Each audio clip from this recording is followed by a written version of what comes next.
Ultimo ma non ultimo, Roberto Agirmo, Indipendenza Noi Veneto. Buonasera a tutti. Agirmo, cosa...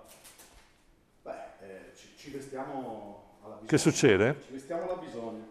Allora, non è uno scherzo, non è assolutamente uno scherzo. No, ci vuole raccontare perché... Sì, assolutamente. Allora, nell'assordante silenzio mediatico sta succedendo qualcosa a livello europeo che qui in Italia non si sente. In Francia sono partiti i gilet gialli, hanno fatto e stanno facendo un grandissimo can-can per un aumento di qualche centesimo delle accise del gasolio. In Belgio i valloni stanno seguendo l'esempio francese e in Germania i tedeschi stanno seguendo l'esempio francese andando contro alle politiche della Merkel, anche se onestamente non capisco esattamente cosa stanno facendo in Germania. Qui in Italia sta succedendo di tutto, è successo di tutto e sta succedendo di tutto. Qui oggi abbiamo anche delle persone che parleranno del risparmio tradito, quindi anche questo è un argomento, e purtroppo gli italiani continuano a essere seduti in poltrona a non fare assolutamente nulla. Ci ritroviamo di fronte a situazioni, parlo del Veneto che è il mio must, abbiamo votato un anno fa un referendum per l'autonomia, il 98% dei veneti ha votato che vuole l'autonomia e dopo oltre un anno siamo a risultati zero.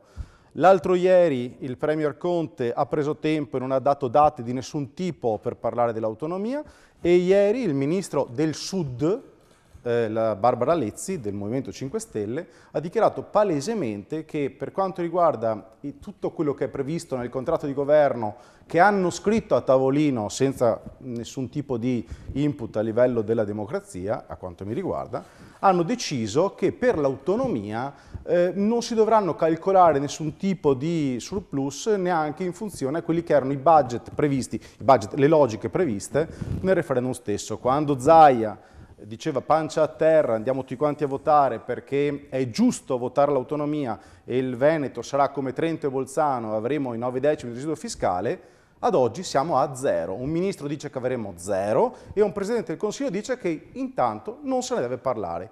Sarebbe il caso, presumo, che anche gli italiani, i veneti in questo caso, ma gli italiani in senso generale, prendessero questi giubbotti e iniziassero a scendere in campo. Perché non mi sembra che le politiche... Ma non è questione di questo governo pentastellato leghista. Se guardiamo un po' indietro c'è stato di peggio ancora volendo, quindi non c'è un meno peggio o un più meglio. Cioè è un disastro a prescindere. Il problema è che gli italiani continuano a stare seduti e a non fare niente. Non si parla di Veneto Stato. No, stiamo parlando di autonomia. Di autonomia nella gestione di determinati settori. Quindi lei ha votato sì al referendum. Il Movimento 5 Stelle, tra l'altro, che ammira molto tutti quelli che sono gli strumenti legati alla partecipazione, ha deciso quindi di partecipare a questo referendum. E com'è che senza una linea positiva o negativa? Il vostro ministro del Sud ha detto chiaro e guarda, se vuole le leggo esattamente cosa ha detto il vostro ministro. Allora, aspetta perché senza occhiali è tipo la rana bollita. Non si preoccupi, allora, ci mancherebbe. Il ministro sostanzialmente ha detto, allora, le richieste di autonomia economica regionale previste nel contratto non saranno uno strumento per favorire alcune regioni piuttosto che altre. Il completamento dell'iter non comporterà un surplus fiscale trattenuto al nord. Sta a significare, tradotto in parole povere, che il ministro del Sud ritiene che la spesa corrente sia la spesa standard. Sbaglio? Certo, giusto. Sì, noi abbiamo allora, secondo lei, che è Veneto, e lei sa che in Veneto, le faccio una battuta che è normale per Zaia, la siringa a Venezia costa 60 centesimi, in Sicilia costa 6 euro, la stessa siringa. Bene, ora questi costi standard sono ragionevoli o sarebbero da cambiare? Ora, nel momento in cui dovessimo fare una responsabilità oggettiva di quello che è l'andamento della politica regionale e dare quindi una responsabilità a ognuno, probabilmente tutti dovrebbero stare ai costi standard del Veneto. Dico della sanità piuttosto di un altro argomento. Pienamente d'accordo. E perché bloccate l'autonomia? Perché il governo, dove voi come 5 Stelle bloccate l'autonomia e la Lega a suo fianco? Torniamo al discorso iniziale, Agirmo, ma come mai poi alla fine in Italia non succede mai nulla? Cioè, vediamo il discorso lei, si è messo il gilet, virtualmente ce l'ho anch'io, lo vorrei avere anch'io, ma perché in Italia poi alla fine subiamo tutti le rapine delle banche, dei fallimenti, le banche che fanno quello che vogliono, i fondi dormienti, siamo sempre lì a prenderle. Prima mi permetto di fare i complimenti a Patrizia perché col suo modo focoso comunque è uno che il giubbotto ce l'ha incorporato nel DNA e quindi chapeau a Patrizia Miatello. Allora, il problema in realtà è voler capire le cose. Io devo parlare per forza di Veneto perché è il mio argomento principale.